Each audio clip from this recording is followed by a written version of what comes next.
Welcome to Ridge Life. I'm Tim, and today on Ramblings, I've got an update for you. I know many of you have been waiting to hear. I've seen tons and tons of comments in my last video saying, what is the status of Meredith and her daughter after the wreck? You may recall we went to the movies to see Superman this last weekend, and it was a good movie. There's a lot of negative connotations to the movie I see now since I've watched it. Saying it was woke, saying it was this, that, and the other. I went to the movie just looking for a good time, and it was a good time movie. Meredith's daughter, who is 10, just turned 10, and me, I'm 54. So 10 to 54 enjoyed the movie. Thought it was funny, thought it was lighthearted.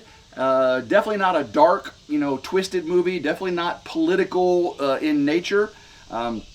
I'm sure you can take some political connotation out of something. I'm not going to do that. I mean, unless it's just like blatant, like the Snow White movie. Oh my gosh, don't even get me going about the Snow White movie.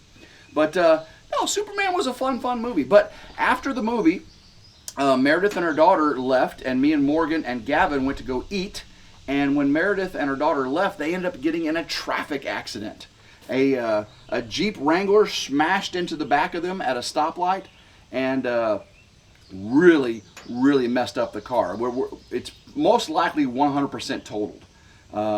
It is a hard-top convertible, and the convertible top was down in the trunk, and it just got all mangled, and now it won't close properly, and the windows won't go up. The rear end's all crumpled. So it's probably totaled with the amount of damage it's sustained, especially with that hardtop. That stuff, they don't make those anymore. So, but luckily, no major injuries. The car, we got the car to my place, and Meredith, had a few, things, but her daughter ended up really messing her face up. I mean, well, it wasn't bloody, wasn't cut, wasn't lacerated, abrasions, any of that kind of stuff. But she did whack her face with the way the impact was, Well, she has since gone to the doctor and had x-rays of her face. And guys, her face is broken. I did not expect that. The x-ray results came back with a fracture. I'm not sure exactly what was fractured, whether it was the bone behind the septum here. I'm not really sure exactly what was fractured. But luckily, she does not need surgery. At least at this point, no surgery recommended by the physician. And it was really odd of how to get her medical treatment, because it wasn't severe enough, we thought at first, to go to the emergency room. But she tried to go to her orthopedic surgeon. Orthopedic surgeon says, no, they only do from the neck down. Okay? So she called her urgent care. Urgent care said, no, we only x-ray from the neck down. I'm like, what? Really? Even urgent care? So she ended up having to call her ear, nose, and throat specialist, called in a favor. They got her in, and x-rays of the facial area indicated a fracture. So the poor girl, but she's a trooper. She's actually with her dad this week. Meredith is in San Francisco. Talking about woke right there. She's on a business trip to San Francisco. She's doing, she's the Golden Gate Bridge, the Fisherman's Wharf, Lombard Street. She's eating some really nice food, getting to meet the president of the company, the CEO, anyway, she's having a good time getting to, she just started this job. She's the chief legal officer for this company, and they're headquartered, I believe, near Los Angeles.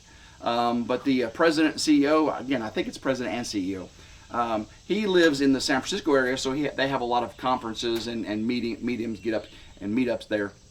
So she's meeting with the other executives and she just came back from Italy, where they had their annual conference. They have an annual conference there in northern Italy at the base of the Italian Alps, and what she said was super hot, was not cold, she said it was actually the weather was quite miserable there.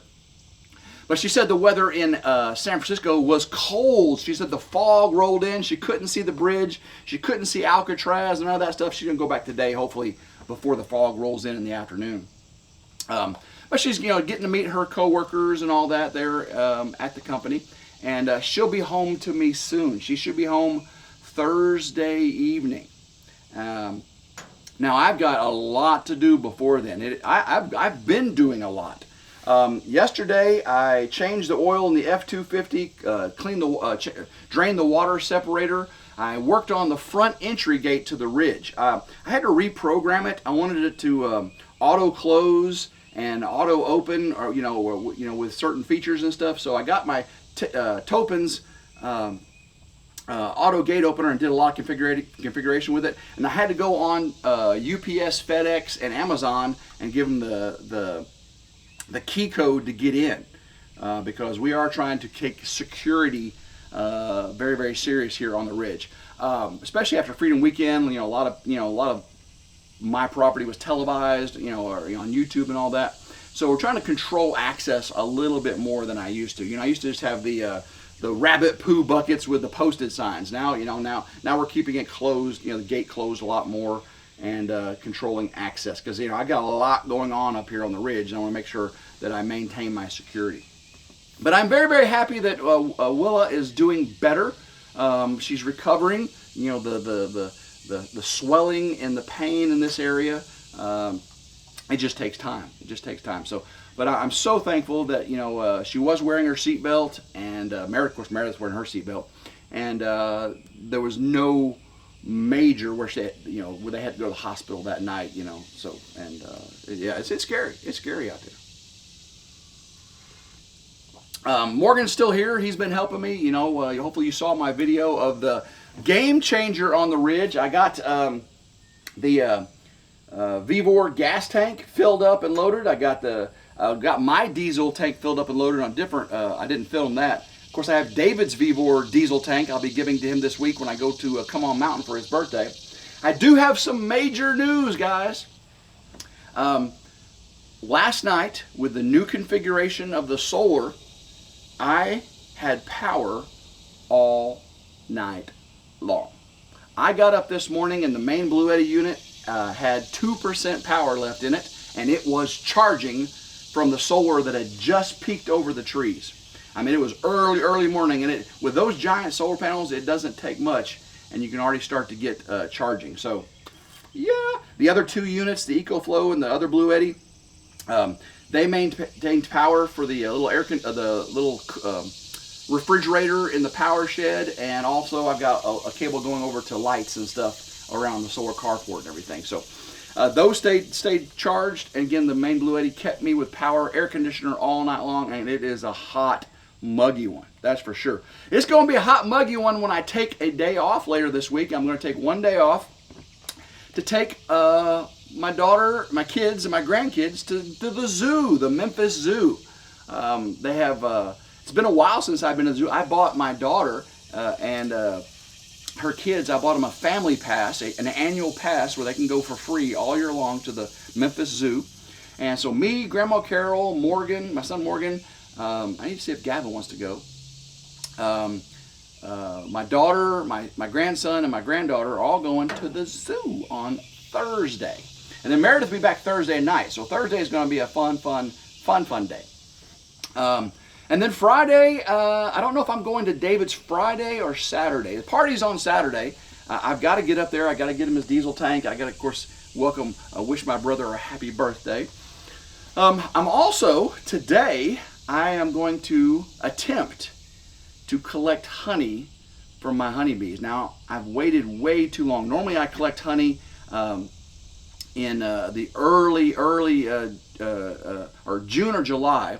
And right now, we're so far into July, we're entering the dearth period, where the nectar flow subsides and the bees start to drink their honey, their reserve. So I may get in there and all my honey is gone. So typically, before the dearth happens, you pull the honey box off, and you put a feeder box on and you feed them sugar water. The sugar water gets them through until the fall, when you take the sugar water off and you put the honey boxes back on. They give you honey in the fall. So if I left the honey on too long, there may not be any honey. I may just have to leave that box on and let them eat on that, and then let them refill it up in the fall. I'm hoping, see, with the preparation for Freedom Weekend and all, moving up here and trying to get my solar going, I just got behind on my bees. So right now there's grass up to here in front of it. I gotta weed eat all that grass, try not to get stung, and then of course collect the honey and bottle it. So I think Morgan's gonna help me bottle it this week. That'd be really cool. Also, a lot going on. I do plan on moving Elvis, his ladies, and the rabbits up to the ridge. I've got electric poultry netting. I'm going to put them right behind the ridge crib over there. I got to talk to Elvis when I do my ramblings, right? I don't hear him. Get him back, but they'll be in the shade. They'll have lots and lots of shade. I will be using the poultry netting, so they'll be able to roam free in the daytime inside the poultry netting. Now I got to watch out for hawks and stuff. I may have to put something over them and everything, but and then of course bringing the rabbits up here, and the rabbits will be inside the electric poultry netting also, to keep the dogs and the foxes and the raccoons and all that away from the rabbits. I am all out of Arizona 48 coffee. I'm back to drinking McCafe, and I miss my AZ48.com coffee. So Eric from Greenhorn 1 Acre, buddy, I'd like to have some more coffee. If you want to send me some, I'll drink it, that's for sure. Not a paid sponsorship. Let's see here. What else is going on around the ridge?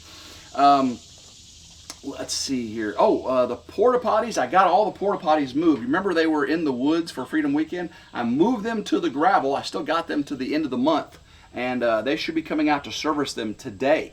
Getting a little rank after Freedom Weekend, you know what I'm saying? And the fact that I moved them closer to the ridge crib means I need to get them things serviced. But it is nice to have them. I do have a macerator pump. I am going to connect to the ridge crib and connect it all the way over to the septic, the barn house septic, and hopefully I can get the toilet in the ridge crib being available for full use. Right now it's not. I'm using the porta potties. Of course, I could always go down to Grandma Carol's, but that's like half a mile, quarter mile away. So might not make it that far. You know what I'm saying? So yeah, lots going on here on the ridge. Of course, as soon as they call for rain, I'll be back inside the powerhouse working on the walls. I got to get that insulation and all that. So as long as the sun's out and it's dry enough, I'm going to be working outside on all these projects. But yeah, when it calls for rain, I will be inside the powerhouse continuing on with the power project. A lot of people said, Tim, why didn't you just do your main power instead of doing the temporary blue eddies and hooking up part of your solar panels and everything? Well, one, I got to get an electrical permit from the county, from the state. And then, knowing that, I got to get an engineer to draw. My drawings got to be stamped by an engineer. I got to do everything to code. And so it's going to take a little while to get all that done properly. So in the interim, I'm doing the temporary power off the main solar panels and then using the blue eddies and the EcoFlow. Man, it is amazing up there. Watching the solar panels, the dew on the solar panels is evaporating. It looks like it's really cool. Really, really cool. So let's see. This should be the last trip Meredith has to take for a while, because she went to Italy for the annual conference, and she just started work there right when it happened. And then now she's in San Francisco meeting with the other executives of the company, getting to know the company, and getting indoctrinated into their company atmosphere and all that. So because she will work remotely here in West Tennessee. She won't have to travel very often. She'll do the Zoom calls. She's they'll call her for legal advice, and she'll take care of projects and all that stuff. She has a team. She's the chief legal officer, so she's the executive over all legal there at the company. So, and of course, she does her judge thing too. She has when is that? It's very soon. As a matter of fact, she said, Tim, you can come watch me be judge if you want. I was like, yeah. So I'm going to go watch her do her local municipal judge duties here pretty soon. That'd be super fun. I thought about filming it, but I mean, a lot of courts, don't allow filming. She is the judge, so she could override it. The mayor, it's a small town. I probably won't do it, because everybody knows everybody, and I don't want her to create any waves with the people that come in and stuff. Of course, I wouldn't film the people, but I may take a picture of her on her bench with her gown on and everything, and the gavel, I'll post it on YouTube for members only. Y'all get the picture of the judge in her you call it, what do you call it, the robes. That's what judges wear, robes. They wear gowns. They wear robes. Maybe I'll post it for members only. A picture of the judge in her robes with her gavel. You are out of order. You can't handle the truth. What movie is that from? So let's see what else here's going on. So far, everything's going good with the move. I do have water from the well. I run the generator occasionally to pump the well up. I do have a 30-gallon water tank, I think it is, on the ridge crib, so when the well's not powered, I can use the DC pump on the ridge crib. Now, I still got to change the battery out on the ridge crib. I got a new lithium-ion battery I can change out because the lead-acid battery I have on there doesn't last, a half hour or so, and it should last a lot longer than that. So I need to change that out. You'll be seeing me do that because when I do lose power, on super cloudy days and stuff, the Blue Eddy may lose power, and I'll have to run off the battery inside the ridge crib. So I need to get that fixed. I'll video that. And deer season's coming up, guys. I've got to get out and get all my tree stands ready, get lanes prepared, maybe get a food plot somewhere. Lots to do for deer season coming up, guys. It's crazy how quick time flies. Of course, my materials for the house build should be showing up. I just talked to them. And we're looking at in the next couple weeks the conventional materials, so I can start building the subfloor showing up, and then of course the SIP panels. I'm going to have to get a bunch of quick tents and to cover the pallets because even though they're like wrapped in Tyvek and stuff, I want to make sure I keep moisture and rain off of them because until I'm ready to pull them out. Because once I open them and start pulling materials out, the seal is broken and moisture can get in there, and I don't want mold and mildew and all that. So. And I'll probably have Gary and David and maybe Drew, Mike up here to help me with some of the things because I'm not a building expert, that's for sure. And I know these guys have done it hundreds of times across the family. So their building expertise would definitely be much appreciated. So I'll probably be reaching out once I'm ready. I got to get the termite shield down and all that stuff on top of the foundation. Get that bottom band, the wood down, and then start building up the subfloor, all the floor joists and everything. So it's gonna be fun. Got a lot going on there. Hopefully Morgan's still here, but hopefully his tires come in. We ordered him some new tires for his truck. He's been cleaning his truck and getting it all prepped up to go back to college. He goes back to college soon. So hopefully we can get his tires going on. I got to get a haircut. I know that. I tried to call and get a haircut appointment yesterday, and I never could get through. And I got to get my tires balanced and rotated on my truck. Just a lot going on, and it's so fun, though. It's a good time. I play around the weather. If it rains, I work inside. If it's nice, I work outside. If it's hot, I work outside and just sweat. And this is just what you do, especially when you're off grid. But luckily, I am so lucky that I've got the gazebo here for shelter, and I've also got the new solar carport because it provides a lot of shade. I changed the oil on the Beast yesterday under the solar carport, and it was so nice to have shade while doing automobile work. I am talking, it is nice. On the gravel there, I had just put cardboard down. I laid on the cardboard, got under there, and did all the work. So, all right, guys, I've got to get to work. I've got bees that need to be. I got a weed eater around there. Hopefully, don't get stung, and start to see if I got any honey left. So make sure you're subscribed to RidgeLife so you see that video. Because if I get stung, you're going to want to see it. You're definitely going to want to see it. So, guys, love every single one of you. Make sure you hit that notification bell right down there to be notified anytime a new video comes out. And, guys, love every single one of you. Until next time, hope everyone has a blessed day, and keep rambling and go RidgeLife.